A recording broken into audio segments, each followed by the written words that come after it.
যেদিন ক্লাসের সবচেয়ে সুন্দরী মেয়েটা সবার সামনে দাঁড়িয়ে কাঁদতে কাঁদতে বলেছিল আমি নাকি তার বুকে হাত দিয়েছিলাম, তাকে নষ্ট করতে চেয়েছিলাম, সেদিন সবাই আমার দিকে অনেক ঘৃণা নিয়ে তাকিয়েছিল। ক্লাসের প্রায় 80 জন ছাত্রছাত্রী সবাই আমাকে খারাপ ভেবেছিল। সবাই মেয়েটার কান্না ভেজা কণ্ঠটা বিশ্বাস করেছিল। আমার সবচেয়ে কাছের বন্ধুটাও সেদিন আমার থেকে দূরে সরে গিয়েছিল। আমার সবচেয়ে প্রিয় শিক্ষকটা আমার গালে চড় মেরে বলেছিল, তুমি অনেক ভালো ছাত্র, আমি তোমাকে অনেক ভালোবাসতাম, কিন্তু তুমি আজকের যেই কাজটা করেছো তার জন্য আমার ভালোবাসাটা তোমার জন্য চিরতরে শেষ হয়ে গিয়েছে। নিজেকে একজন ভালো মানুষ হিসেবে যে প্রতিষ্ঠিত করতে পারে না, সে যতই ভালো ছাত্র হোক, টাকার মালিক হোক, এসবে কিছু যায় আসে না। একজন মানুষের সবচেয়ে বড় পরিচয় হলো সে একজন মানুষ। তবে তোমার মতো মানুষ না, তুমি এখনো মানুষ হতে পারোনি। যদি পারো মানুষ হয়ে দেখাও। সেদিন আমি ক্লাসের কারোর দিকে চোখ তুলে তাকাতে পারিনি। কোনো অপরাধ না করেও নিজেকে অনেক বড় অপরাধী মনে হয়েছিল। আমার দুঃখটা সেদিন কারোর সাথে শেয়ার করতে পারিনি। ক্লাসে যতটুকু সময় ছিলাম ততটুকু সময় আমি নিচের দিকে তাকিয়ে শুধু চোখের পানি ফেলেছিলাম। সেদিন আমি বুঝেছিলাম চোখের পানিরও দাম কম আর বেশি হয়। কারণ মেয়েটার চোখের পানি দেখে সবাই অনেক ইমোশনাল হয়ে গিয়েছিল। আমি মেয়েটার সাথে এসব করেছি কিনা সেটা না জেনেই সবাই মেয়েটার জলভরা চোখ দেখে তার কথা বিশ্বাস করেছিল। কিন্তু আমার চোখের পানিটা কাউকে আবেগী করতে পারেনি। আমার মতোই আমার চোখের পানিটাও কম দামি। ক্লাস থেকে চলে আসার সময় ওই মেয়েটার সাথেই আমি কথা বলি, যে মেয়েটা সবার সামনে আমাকে এভাবে খারাপ একটা ছেলে হিসেবে পরিচয় করিয়ে দিয়েছে। আমি তার কাছে গিয়ে তাকে কিছু কথা বলি, তুমি এমনটা না করলেও পারতে। তুমি হয়তো ভেবেছিলে এমনটা করার পর আমি তোমার সম্পর্কে কোনো কিছু বললে কেউ বিশ্বাস করবে না। সবাই ভাববে তোমার ওপর প্রতিশোধ নেওয়ার জন্য তোমার সম্পর্কে খারাপ কথা বলেছি। কিন্তু তুমি হয়তো জানো না, তুমি এসব না করলেও আমি তোমার সম্পর্কে কারো কাছে কিছু বলতাম না। তবে ভয় পেও না, এখনো তোমার সম্পর্কে কারো কাছে কিছু বলবো না। যে মানুষটা আমাকে সবার সামনে খারাপ বানিয়েছে, আমি তাকে সবার সামনে খারাপ বানাতে চাই না। কলেজ থেকে বাসায় যাওয়ার পথে যখন দেখলাম সবাই আমার দিকে কেমন করে যেন তাকিয়ে আছে, তখন আমার বুঝতে অসুবিধা হলো না আমার খবরটা এলাকার অনেকেই জেনে গিয়েছে, তাই তারা আমার দিকে এইভাবে তাকিয়ে আছে। এইসব খবর বাতাসের মাধ্যমে ছড়িয়ে যায়, আমারটাও হয়তো সেভাবেই সবার কাছে পৌঁছে গিয়েছে। হয়তো বা বাড়িতেও জেনে গিয়েছে। এমনিতেই মা আমার দোষ খোঁজেন সবসময়। একটু ভুল পেলেই বাড়ি থেকে বের করে দিতে চান। শুধু বাবা বলে কয়ে হয়তো আমাকে বাড়ির এক কোণে ছোট্ট একটা রুম দিয়ে রেখে দিয়েছেন। মা চায় না আমি এই বাড়িতে থাকি। যখন বাসায় গেলাম তখন দেখলাম মা আর বাবা দরজার বাইরে দাঁড়িয়ে আছে। তাদের দেখে বুঝতে পারলাম কলেজের ঘটনাটা তারা জেনে গিয়েছে। তখন আর দেরি না করে আমি বাবাকে বললাম, আমি কিছু করিনি বাবা, বিশ্বাস করেন, আমার মৃত মায়ের কসম, বাবা আমি কিছু করিনি। তুই যদি কিছু নাই করিস তাহলে মেয়েটা তোর সম্পর্কে এসব বলবে কেন? তোর ক্লাসে তো আরো অনেক সুন্দর সুন্দর ছেলে আছে, তাদের সম্পর্কে তো এরকম বললো না, তোর সম্পর্কে কেন বললো? তুই এসব করেছিস বলেই সে সবার সামনে এসব বলেছে। একটা মেয়ে কখনো নিজের মান সম্মান নিয়ে এরকম মিথ্যা বলবে না। মিথ্যা তো তুই বলছিস এখন আমাদের সাথে। আমার সৎ মা যখন কথাগুলো বলল তখন আমি চুপ করে দাঁড়িয়েছিলাম। কি বলবো কিছু বুঝে উঠতে পারছিলাম না। তবে এটা বুঝতে পেরেছিলাম, যাই বলি না কেন আমার কথা কেউ এখন বিশ্বাস করবে না। হঠাৎ করেই মা বাবাকে যে কথাগুলো বলল, সেই কথাগুলো শোনার জন্যই আমি মোটেও প্রস্তুত ছিলাম না। তুমি তোমার ছেলেকে বাড়িতে রাখলে আমি থাকবো না এই বাড়িতে। আমি কোনো ধর্ষককে এই বাড়িতে রাখতে চাই না। আমার একটা মেয়ে আছে, আমি আছি, আমরা তো ওর আপন কেউ না। আমি তো আর ওর আপন মা না, হাবিবাও তো আর ওর আপন বোন না। সুযোগ পেলে কি না কি করে বসবে কে জানে। তুমি ওকে বাড়ি থেকে বের করে দাও। মা যখন বাবাকে কথাগুলো বলল তখন আমার চোখ দিয়ে অনবরত পানি পড়ছে। আমি ভাবতাম সৎ মা হলেও একদিন আমাকে ঠিকই নিজের মায়ের মতো আদর করবে। আমি সবসময় আমার সৎ মায়ের মন জয় করার চেষ্টা করেছি, কিন্তু আমি ব্যর্থ হয়েছি। তবে কোনোদিন ভাবিনি আমার সম্পর্কে এতটা খারাপ ধারণা জন্ম নিবে তার মনে। নিজেকে পৃথিবীর সবচাইতে অপবিত্র মানুষ মনে হচ্ছে। লজ্জায় অপমানে সেদিন আমি তাদের সামনে দাঁড়িয়ে থাকতে পারিনি। এই বাড়ি ছাড়া কোথায় যাব আমি, সেটা না জানা সত্ত্বেও আমি সেখান থেকে কাঁদতে কাঁদতে চলে আসি। আমার বাবা একটিবারের জন্য আমাকে থাকতে বলেনি। সেদিন আমি খুব করে বুঝেছিলাম আমাদের বাবা ছেলের সম্পর্কটা হয়তো শেষ হতে চলেছে। এটাও বুঝতে পেরেছিলাম এই বাড়িতে হয়তো আর কোনোদিন আমার জায়গা হবে না। আমাকে চলে যেতে হবে অজানা অচেনা কোনো এক নতুন ঠিকানায়। আমার কাছের মানুষগুলো আমাকে বুঝতে পারেনি, ভুল বুঝে দূরে ঠেলে দিয়েছে। এখন একজন মানুষই আছে, যে মানুষটা আমার শেষ ভরসা, যে মানুষটাকে আমি অনেক বিশ্বাস করি, অনেক ভালোবাসি, যে মানুষটাও আমাকে অনেক বিশ্বাস করে, ভালোবাসে। তবে কেন জানি ভয় হচ্ছে, আর সবার মতোই কি সেও আমাকে খারাপ ভাববে, আমাকে বিশ্বাস করবে না? অনেক প্রশ্নের উত্তর থেকেই যাচ্ছে। তার সাথে দেখা না হওয়া পর্যন্ত এইসব প্রশ্নের উত্তর আমি পাবো না জানি, তবুও কেন জানি প্রশ্নগুলো নিয়ে ভাবতে ইচ্ছে করছে। সেদিন রাতটা আমি সিয়াম নামের এক বন্ধুর বাসায় তার সাথেই থাকি। ও হয়তো বিশ্বাস করছিল আমি এসব করিনি। আমি এতটা খারাপ মানুষ না যে একটা সুন্দরী মেয়ের দুর্বলতার সুযোগ নিয়ে তার বুকে হাত দিব, কিংবা কে জানে হয়তোবা বিশ্বাসও করছিল।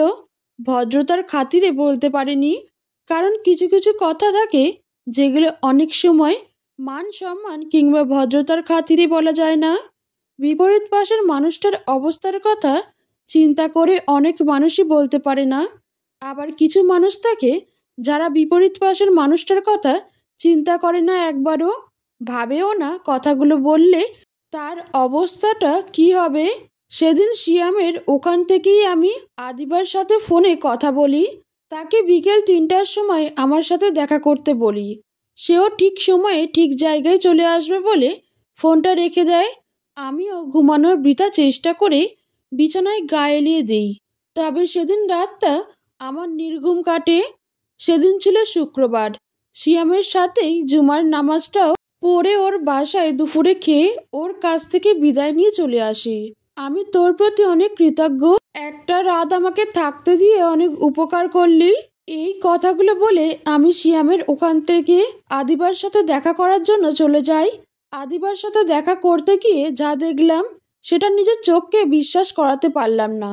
কারণ আদিবা আজ একা আসেনি, তার সাথে সে একটা মেয়েকে নিয়ে এসেছে। তার সাথে যে মেয়েটা এখন দাঁড়িয়ে আছে সেই মেয়েটাই ক্লাসে সবার সামনে আমাকে অপমান করেছিল, খারাপ বানিয়েছিল। আমি বুঝতে পারলাম না আদিবার সাথে মেয়েটার কি সম্পর্ক। আদিবার কোনো কাজিন নাকি বান্ধবী?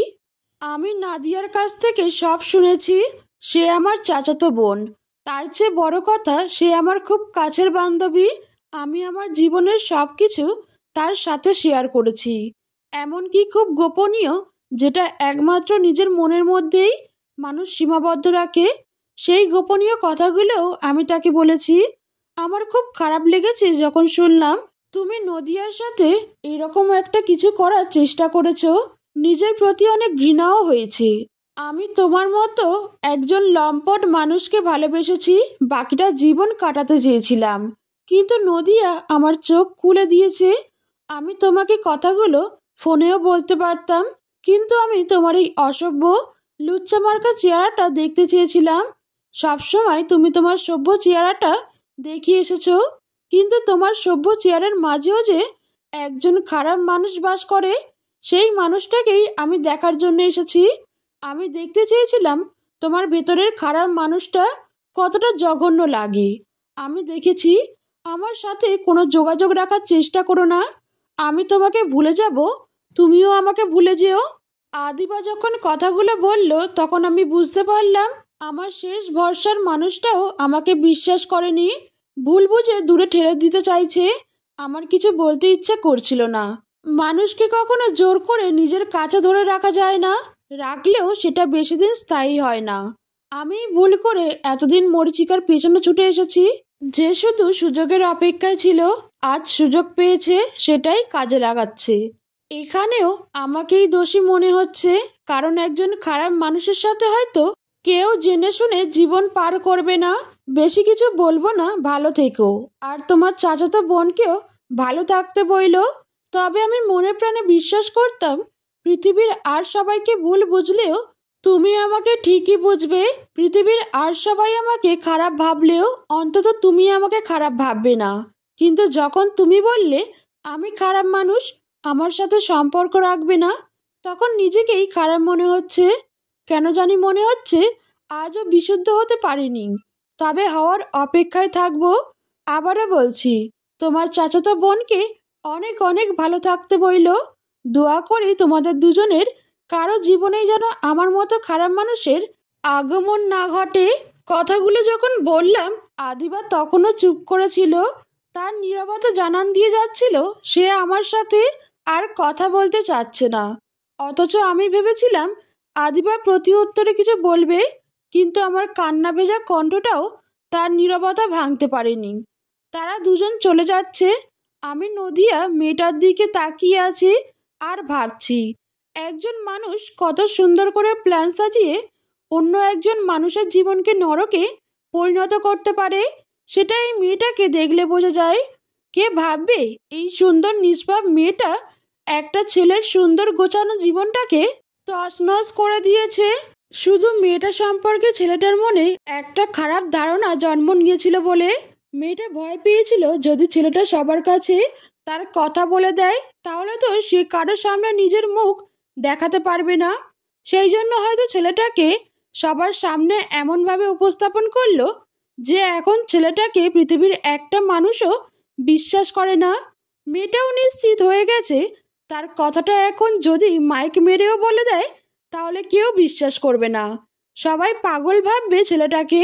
আমার মনে হলো আমি বাদে আমার আপন বলতে কেউ নেই। ঢাকা শহরে এত এত মানুষ থাকলেও আমার জন্য কেউ নেই, তাই ঢাকা শহরে থাকার কোনো প্রয়োজন মনে করলাম না। আর থেকেই বা কি করব, কোথায় থাকবো, কে খাবার দিবে, এইসব ভাবতেই চোখে জল এসে পড়ে। এতটা অসহায় কখনো ছিলাম না আমি, জীবনে কখনো ভাবিও নি এতটা অসহায়ত্বের শিকার হতে হবে আমাকে।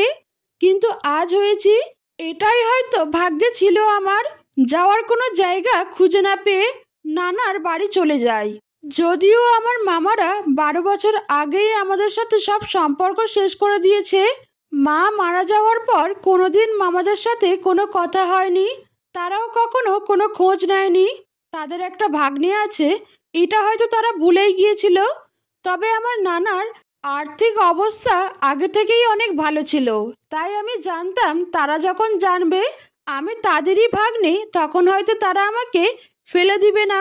আমাকে দেখে নানা নানি অনেক খুশি হলেও মামারা আমাকে দেখে কেন জানি খুশি হতে পারেনি। হয়তোবা তাদের ভালোবাসাটা তাদের বোনের জন্য ছিল। বোন মারা যাওয়ার সাথে সাথে আমার প্রতি তাদের ভালোবাসাটাও মরে গিয়েছে। তবে আমি এটা নিয়ে দুঃখ করলাম না, কারণ যেখানে ভালোভাবে বেঁচে থাকাটাই একটা যুদ্ধ, সেখানে কারো মনের খবর নেওয়াটা বিলাসিতা ছাড়া আর কিছু না। 2টা বছর আমি মামাদের বাসায় ছিলাম। এই 2 বছরে আমাকে অনেক কিছুই করতে হয়েছে, অনেক অপমান সহ্য করতে হয়েছে। তবে এই 2 বছরে আমি অনেক কিছু শিখেছি, জীবনের মানে জেনেছি। জীবনটা এত সহজ না, জীবনটা জটিল একটা সমস্যা। এই সমস্যাটা সমাধান করেই আমাদেরকে প্রতিনিয়ত বেঁচে থাকতে হয়। আমিও বেঁচে ছিলাম। আমার 4টা মামা ছিল, তাদের সবারই ছেলে মেয়ে ছিল।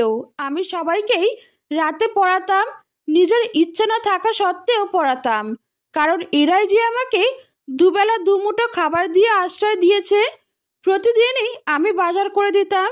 মামারা কখনো আমাকে কোনো কাজ করতে বলতো না, যা বলার মামিরাই বলতো।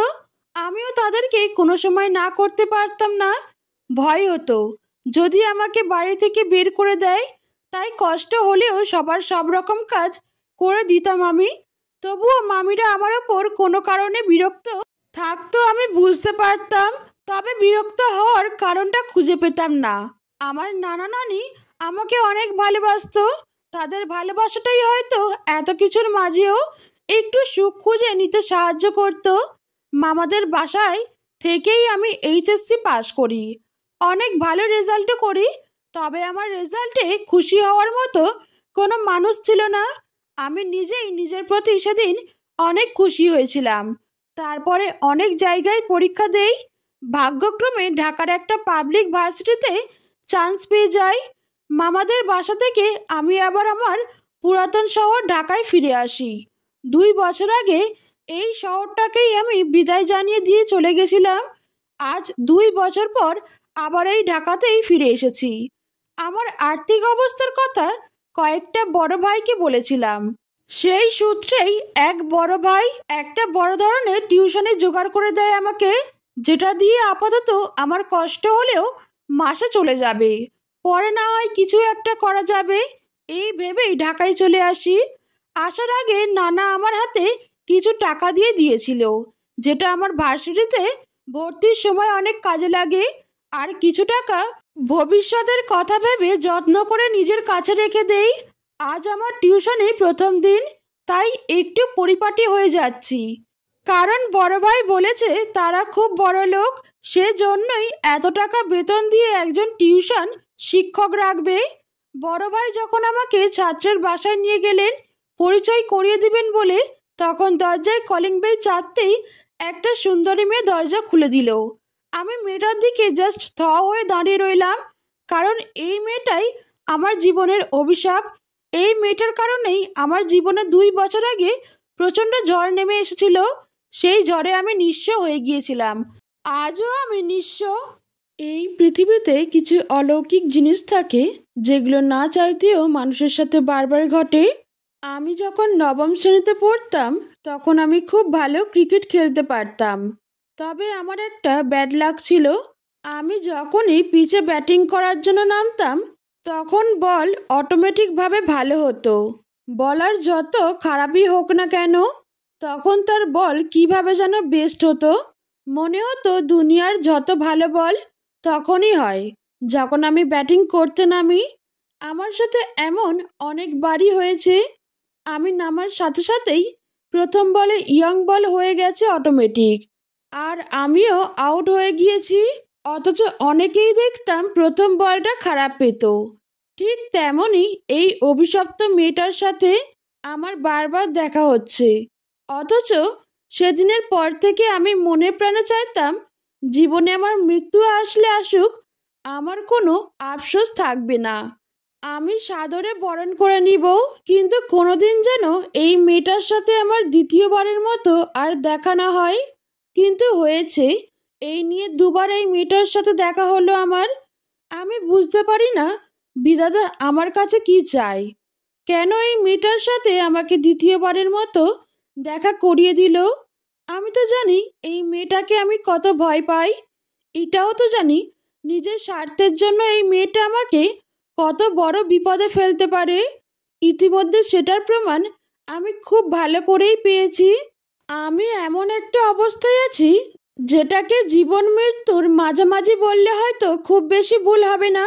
আমার যদি ভরণ পোষণ করার মতো কেউ থাকতো তাহলে হয়তো নাদিয়া নামের এই মেয়েটাকে 1000টা গালি দিয়ে 2 গালে 2টা থাপ্পড় মেরে এই বাড়ি থেকে চলে যেতাম। কিন্তু সেই পরিস্থিতি কিংবা সামর্থ্য কোনোটাই আমার নেই, কারণ আমার ভরণ পোষণ আমাকেই করতে হয়। নাদিয়ার ছোট ভাই হবে মেবি, যাকে পড়ানোর জন্য আমি মাস শেষে পাবো 5000 টাকা, যেটা দিয়ে খেয়ে না খেয়ে ঢাকা শহরের এক কোণে আমাকে বেঁচে থাকতে হবে। আমার যে বেঁচে থাকতে হবে, যেভাবেই হোক বাঁচতে হবে, পাড়ি দিতে হবে অনেকটা পথ। আমার বাবাকে জবাব দিতে হবে আমি তার সাহায্য ছাড়া মরে যাইনি, খুব ভালোভাবেই বেঁচে আছি। তাই তো সব কিছু সহ্য করে আমাকে এগিয়ে যেতে হবে। প্রতিটা মানুষের জীবনে বাধা আসবেই, আমার জীবনেও তো আরও বেশি বাধা আসবে। আমাকে এগুলো দেখে পিছিয়ে গেলে চলবে না, আমাকে এগিয়ে যেতে হবে আমার গন্তব্যে। শুধু যে আমি অবাক হয়েছি তা না, অহংকারী মেয়েটাও আমাকে দেখে হাঁ করে কিছুক্ষণ তাকিয়েছিল। আমি বুঝতে পেরেছিলাম সে আমাকে এখানে এভাবে কখনো প্রত্যাশা করেনি। সে কোনোদিন ভাবেও নি আমার সাথে আবার তার দেখা হবে। তবে সে আমাকে দেখে খুশি হয়েছিল সেটা আমি বুঝতে পেরেছিলাম। শুধু বুঝতে পেরেছিলাম বললে ভুল হবে, আগে থেকেই জানতাম। কারণ আমি তো জানি তার সম্পর্কে সে আমাকে নিয়ে কি ভাবতো। সেটা তো আমি এখনো ভুলতে পারিনি। সে আমাকে যে কথাটা বলেছিল সেই কথাটা পৃথিবীর আর কেউ না জানলেও আমি তো ঠিকই জানি। নাদিয়া, ওর নাম আমিনুল, আমার পরিচিত ছোট ভাই, খুব ভালো ছাত্র। এবার ঢাবিতে চান্স পেয়েছে তোমার ডিপার্টমেন্টেই। আজ থেকে তোমার ছোট ভাইকে ও পড়াবে। কথাগুলো বলে বড় ভাই চলে গেলেন আর আমি চুপ করে নাদিয়ার সামনে দাঁড়িয়ে রইলাম। কিছুক্ষণ পরেই একজন মধ্যবয়স্ক মহিলা এসে নাদিয়াকে বলল, ছেলেটাকে সোয়ানের রুমে নিয়ে যা। উল্লেখ সোয়ান, নাদিয়ার ছোট্ট ভাই। কথাগুলো বলে মহিলাটা ভিতরে চলে গেলেন। কিছুটা হলেও আন্দাজ করতে পারলাম মহিলাটা এই বদমেজাজি মেয়েটার মা। প্রথম দিন এমনিতেই পড়ানোর ইচ্ছা ছিল না, জাস্ট পরিচয় হব, বাড়িটা চিনে যাব, ব্যাস এটুকুই। কিন্তু ছাত্রকে দেখে মনে হলো সে নতুন মাস্টার পেয়ে কিছুটা আনন্দিত। সে আজ থেকেই পড়বে, তাই বাধ্য হয়েই পড়ানো শুরু করলাম। পড়ানোর সময় খুব করে লক্ষ্য করলাম নাদিয়া মেয়েটা দরজার ফাঁক থেকে উঁকি মেরে আমাকে আর চোখে বারবার দেখছে। আমি এটার কারণ খুঁজতে গেলাম না, কারণ আমি সবসময় এই অভিশপ্ত নাগিনটার থেকে নিজেকে দূরে রাখতে চেয়েছি, এখনো চাই। আমি চাই না এই বিষাক্ত মানুষটার ছোবলে আমি আবার ক্ষতবিক্ষত হই। বড় ভাইদের কাছ থেকে অনেক টিউশনির গল্প শুনেছি, যে বাড়িতে ছাত্রের যুবতী সুন্দরী বোন থাকবে সে বাড়িতে টিউশনি করে যে আনন্দটা পাওয়া যায় সেটা হয়তো আর কোনো বাড়িতে পাওয়া যায় না। টিউশন শিক্ষকটা যদি একটু সুন্দর আর স্মার্ট হয় তাহলে পড়ানোর সময় সুন্দরী মেয়েটা আর চোখে তাকাবে না। এমন কখনো হয়নি, আর ভবিষ্যতেও হবে না। কিন্তু আমার এই জিনিসটা কেন জানি ভালো লাগলো না। আমি একটা ছেলেকে পড়াচ্ছি আর আমাকে একটা সুন্দরী মেয়ে লুকিয়ে লুকিয়ে দেখছে। ব্যাপারটা অনেক সুন্দর মনে হলেও আমার কাছে বিরক্ত মনে হলো। তবে আমি নিশ্চিত এই মেয়েটার জায়গায় অন্য যে কোনো মেয়ে থাকলে আমার ভালো লাগতো। আমি প্রথম দিনের মতো সেখান থেকে চলে আসি। আমি ভেবেছিলাম আমাদের হয়তোবা কথা হবে, কিন্তু হয়নি। তবে কথা না হওয়াতে আমি অনেক খুশি হই। ব্যক্তিগত কিছু সমস্যার কারণে আমি প্রথম কয়েকদিন ক্লাসে যেতে পারলাম না, কারণ হঠাৎ করেই আমার নানা মারা গেলেন। আমি চেয়েছিলাম আর কখনো নানার বাড়িতে যাব না, কিন্তু না চাইতেও আমাকে যেতে হলো। যে মানুষটা আমার খারাপ সময়ে আমার পাশে ছিল সে মানুষটার মৃত্যুতে আমি খুব কেঁদেছিলাম। যেদিন আমার মা আমাকে ছেড়ে চলে গিয়েছিলেন সেদিন আমি কেঁদেছিলাম কি না জানি না, কারণ আমি তখন খুব ছোট ছিলাম। কিন্তু নানার মৃত মুখটা দেখে আমি নিজের চোখের পানিটা আটকে রাখতে পারিনি। কিছুদিন আগেও মানুষটা আমার হাতে 25,000 টাকা দিয়ে বলেছিল ভালোভাবে পড়াশোনা করবি, কখনো নিজেকে একা ভাববি না, অসহায় ভাববি না, আর কেউ না থাকুক আমি তো আছি, তোর টাকার দরকার হলে আমাকে জানাবি। সেদিন তার কথাগুলো আমাকে অনেক সাহস জুগিয়েছিল। সেজন্যই হয়তো বা চালচুলোহীন হয়েও ঢাকা শহরে বেঁচে থাকার স্বপ্ন বুনে চলে গিয়েছিলাম স্বার্থের শহর ঢাকাতে। আজ এই মানুষটাও আমাকে ছেড়ে চলে গেলেন, এটা ভাবতেই বুকের ভিতর অসহ্য যন্ত্রণা অনুভূত হলো। সেদিন দুপুরেই আমি ঢাকায় চলে আসি। মামারাও জোর করেননি, আমিও ইচ্ছে করে থাকতে চাইনি, তাই জানাজার পরেই চলে আসি। সকালে ক্লাসে যাওয়ার সময় ক্যাম্পাসে গিয়ে যা দেখার বাদ ছিল সেটাই দেখে ফেলি। আমি যাকে আমার জীবনে সবচেয়ে বেশি বিশ্বাস করতাম, সবচেয়ে বেশি ভালোবাসতাম, সেই মানুষটা অন্য একজন সুদর্শন ছেলের হাত ধরে হাঁটছে। হ্যাঁ, আদিবা অন্য একটা ছেলের হাতে হাত রেখে খুব মুগ্ধতা নিয়ে হাঁটছে। নাদিয়াও তার সাথে আছে, যদিও নাদিয়ার সাথে কিছু মেয়ে ফ্রেন্ড আছে। আমি কেন আদিবার মতো হতে পারলাম না? আমি কেন তার মতো অন্য কাউকে নিয়ে নতুন করে জীবনটাকে সাজাতে পারলাম না? আমি কেন অন্য কাউকে ভালোবাসতে পারলাম না? নিজেই নিজের কাছে খুব করে জানতে ইচ্ছে করলো। আমি খুব বোকা একজন মানুষ।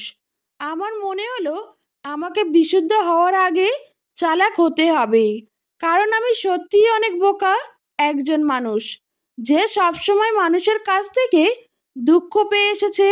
না চাইতেও আমি আদিবার সামনে দাঁড়িয়ে যাই। এখন আমি এমন একজন মানুষের সামনে দাঁড়িয়ে আছি, যে মানুষটা একসময় আমার গার্লফ্রেন্ড ছিল। আমার প্রাক্তন আমার সামনেই অন্য একটা ছেলের হাত ধরে দাঁড়িয়ে আছে। ব্যাপারটা চমৎকার। তার পাশেই আবার আরও একটা মেয়ে দাঁড়িয়ে আছে, যে মেয়েটার কারণেই আমি আমার প্রাক্তনকে হারিয়েছি। যদিও আমি মনে করি এখানে তার ভালোবাসাতে ফাঁক ছিল, তাই সে চলে গিয়েছে। শুধু নাদিয়াকে একা দোষ দিতে পারি না আমি। আমি আদিবার সাথে কথা বলবো না, সেটা ভেবেই সেখান থেকে চলে যাচ্ছিলাম, কিন্তু আদিবার ডাকে আমি দাঁড়িয়ে গেলাম। মনে হলো অনেক দিনের পরিচিত কেউ আমাকে অনেক মমতা ভরা কণ্ঠে ডাক দিল। যেই কণ্ঠটা আমার বহুদিনের পরিচিত, কিন্তু মানুষটা আমার থেকে অনেক দূরে চলে গিয়েছে। তবে তার স্মৃতিগুলো যে আমার মনে এখনো রয়ে গেছে। তার কণ্ঠটা শুনেই সেটা বুঝতে পারলাম। এই কণ্ঠটা আদিবার। কোথায় যাচ্ছ তুমি? আমার বর্তমানের সাথে পরিচিত হবে না? ইচ্ছে নেই। হয়তো ভালোই আছো, নতুন করে কোনো কিছু জানার ইচ্ছা নেই। অন্তত তার সম্পর্কে জানতে চাই না, যে মানুষটা আমার খারাপ সময়ে আমার পাশে থাকেনি, আমাকে বিশ্বাস করেনি। কিন্তু আমার যে বলার ইচ্ছে আছে। বলো, কি বলতে চাও? আমার পাশে যে ছেলেটা দাঁড়িয়ে আছে, সেই ছেলেটাকে আমি মন প্রাণ উজাড় করে ভালোবাসি। সেও আমাকে অনেক ভালোবাসে, তোমার মতো না। আমি বাদে সে অন্য কোনো মেয়ের দিকে চোখ তুলেও তাকায় না। আমি সেদিনের জন্য অনেক খুশি। তোমার সাথে সম্পর্ক ব্রেকআপ করার কারণেই আমি আমার জীবনে বেস্ট মানুষটাকে নিজের করে পেয়েছি। আর কিছু বলবে? তোমার কিছু বলার নেই? না, তবে বয়ফ্রেন্ড নিয়ে কখনো এত গর্ব করতে নেই। হয়তো আরও কিছু বলতো আদিবা, কিন্তু নাদিয়া তাকে সেখান থেকে নিয়ে যায়। আমিও চলে আসি। আমি চাইলেই আদিবার প্রতিটা কথার জবাব দিতে পারতাম, কিন্তু ইচ্ছে করেই দিইনি।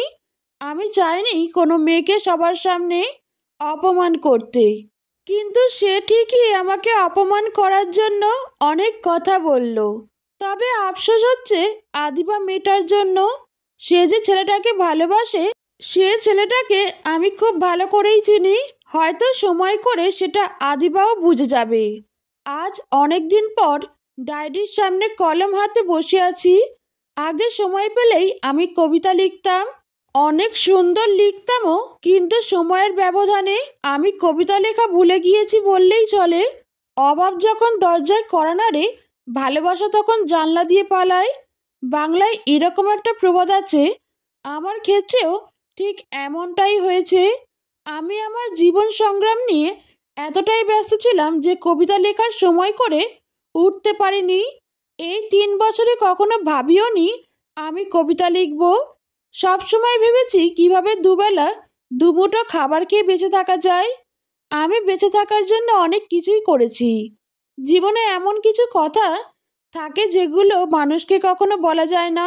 ঢাকায় আসার পর থেকে আমি সকালে কখনো খাবার খাই না। টাকার সমস্যা আছে, আবার তেমন ক্ষুধাও লাগে না। যেদিন খুব বেশি ক্ষুধা লাগে, সেদিন সকালে হোটেল থেকে খেয়ে নেই। যখন অনেক কষ্ট করেও কবিতার কটাও লিখতে পারলাম না, তখন বিরক্ত হয়ে ডায়েরিটা রেখে দিলাম। ঠিক সেই সময় ফোনের রিংটংটা শব্দ করে বেজে ওঠে। মোবাইলের দিকে তাকাতেই অচেনা একটা নম্বর দেখতে পাই। আমাকে সাধারণত কেউ ফোন দেয় না। লাস্ট কবে আমাকে কেউ ফোন দিয়েছে আমার মনে নেই, তাই অপরিচিত নাম্বার হওয়া সত্ত্বেও রিসিভ করলাম, কারণ আমার নাম্বারে পরিচিত ছাড়া কেউ ফোন দেওয়ার কথা না। ফোনটা কানে তুলে নিতেই সুন্দর কোকিল কোনটি একটা মেয়ের কথা শুনতে পেলাম। আসসালাম আলাইকুম। ওয়ালাইকুম সালাম। কে বলছেন ভাইয়া? আপনি ফোন দিলেন, আবার আপনিই জিজ্ঞেস করছেন আমি কে? এই ব্যাপারটা আমার খুব ভালো লাগছে। মজা নিচ্ছেন? মজা তো আপনি নিচ্ছেন। আরে ভাইয়া, এই নম্বর থেকে কল আসছিল, সেই জন্যই ফোন দিয়েছি। এতদিন জানতাম ছেলেরা রং নাম্বারে খোঁজে, দিন বদলাইছে, এখন দেখি মেয়েরাও রং নাম্বার খোঁজে। আপনার ছাত্রকে কাল পড়াতে হবে না, আপনি কালকের দিন পরে আসবেন, আমরা সবাই বিয়েতে যাব। আমি কোনো কিছু না বলে ফোনটা রেখে দিই। নিজেকে গালি দিতে ইচ্ছা করছে, নিজের মাথায় নিজেই দুইটা থাপ্পড় মারলাম। এমন তো কোনোদিন ছিলাম না আমি। যার সাথে জীবনে একবার কথা বলেছি, তার কণ্ঠটা 5 বছর পরে হলেও চিনতে পারতাম। এই অলৌকিক ক্ষমতাটা আমার ছিল। কিন্তু আজ নাদিয়া মেয়েটার কণ্ঠ আমি চিনতে পারলাম না। তার সাথে কী সব কথা বললাম। পরের দিন ভার্সিটিতে গেলেও আদিবার সাথে দেখা হলো না। আমি সবসময় ভয়ে ভয়ে থাকি, না জানি কখন এই মেয়েটার সাথে আমার দেখা হয়ে যায়। তাই খুব সাবধানে চলার চেষ্টা করি, যাতে করে তার সাথে আমার কখনো দেখা না হয়। আমি অনেক আগে থেকেই একা একা থাকতে ভালোবাসতাম। একাকিত্ব জিনিসটা কেন জানি আমার সাথে খুব যেত। স্কুল কলেজেও আমার তেমন কোনো বন্ধু বান্ধবী ছিল না, সবসময় সবাইকে এড়িয়ে চলতাম। ভার্সিটিতেও সবাইকে এড়িয়ে চলার চেষ্টা করি। আমার মনে হয় না দু একজন বাদে আমার ডিপার্টমেন্টের আমাকে কেউ ভালো করে চিনে। চুপ করে ক্লাসে যাই, আবার চুপ করে চলে আসি। কেউ আমার সাথে দেখা করার কিংবা কথা বলার প্রয়োজন মনে করে না। আমিও কারোর সাথে ভাব জমানো কিংবা কথা বলার দরকার মনে করি না, কারণ আমি জানি আমার জীবন সংগ্রামে আমি কাউকে পাশে পাবো না। আমার জীবনে যত বিপদই আসুক না কেন, কেউ আমাকে সাহায্য করবে না। সুসময়ে অনেককেই পাওয়া যায়, কিন্তু দুঃসময়ে কাউকে পাওয়া যায় না। দুঃসময়ে নিজেই নিজের সব থেকে আপনজন হিসেবে ভূমিকা পালন করতে হয়। তাই জীবনের খারাপ সময়গুলোতে কেউ পাশে থাকবে না এটা ভেবেই আমাদের এগিয়ে যেতে হবে। একদিন পর যখন পড়াতে গেলাম, তখন দেখলাম নাদিয়া ছাড়া বাসায় কেউ নেই। আমি খুব ভয় পেলাম, কারণ নাদিয়া কেমন ডেঞ্জারাস মেয়ে সেটা হয়তো আমার থেকে ভালো আর কেউ জানে না। রুমে গিয়ে বসো, ওরা সবাই চলে আসবে। নাদিয়ার কথা মতো আমি রুমে গিয়ে বসলাম। কিছুক্ষণ পর দেখলাম নাদিয়া রুমে এসে দরজাটা লাগিয়ে দিল। বাবা, মা, সোহান কেউ আজকে আর আসবে না, আমি তোমাকে আসতে বলেছি। মেন গেটে তালা দিয়ে এসেছি, চাবিটা তুমি চাইলেও পাবে না। তুমি এখন তাই করবে যা আমি বলবো। তুমি আমাকে কিস করবে, লিপ কিস। যদি না করো তাহলে তুমি জানোই আমি কি করতে পারি। কলেজের কথা মনে আছে তো?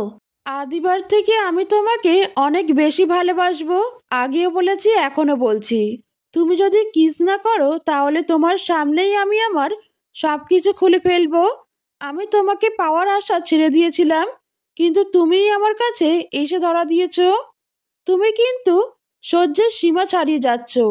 এইসব জিনিস জোর করে হয় না। তুমি যেটা চাচ্ছ, এটা শুধু যাকে ভালোবাসা যায় তাকেই করা যায়। আমি এত কথা শুনতে চাই না। আমিও তোমাকে ভালোবাসি, তুমি সেটা খুব ভালো করেই জানো। আমি বাধ্য হয়েই নাদিয়াকে চুমু খাই। জীবনে প্রথম কোনো মেয়ের ঠোঁটে নিজের ঠোঁট ছোঁয়াই, অথচ মেয়েটাকে আমি প্রচণ্ড ঘৃণা করি। তারপর হঠাৎ করেই নাদিয়া আমাকে ধাক্কা দিয়ে বিছানায় ফেলে দেয়। আমার সেদিন কি হয়েছিল আমি জানি না, কিন্তু এই অহংকারী মেয়েটার সাথে আমার সব কিছু হয়ে যায়। বিশুদ্ধ হতে চেয়েছিলাম, কিন্তু সেদিন আমি অশুদ্ধ হয়ে যাই। এই মেয়েটাই একদিন আমাকে ভালোবাসতে চেয়েছিল, আমাকে সব কিছু উজাড় করে দিতে চেয়েছিল। আমি তার ভালোবাসাটা প্রত্যাখ্যান করেছিলাম বলে সে আমার ওপর কি জঘন্য প্রতিশোধটাই নিয়েছিল সেটা কারোরই অজানা নয়।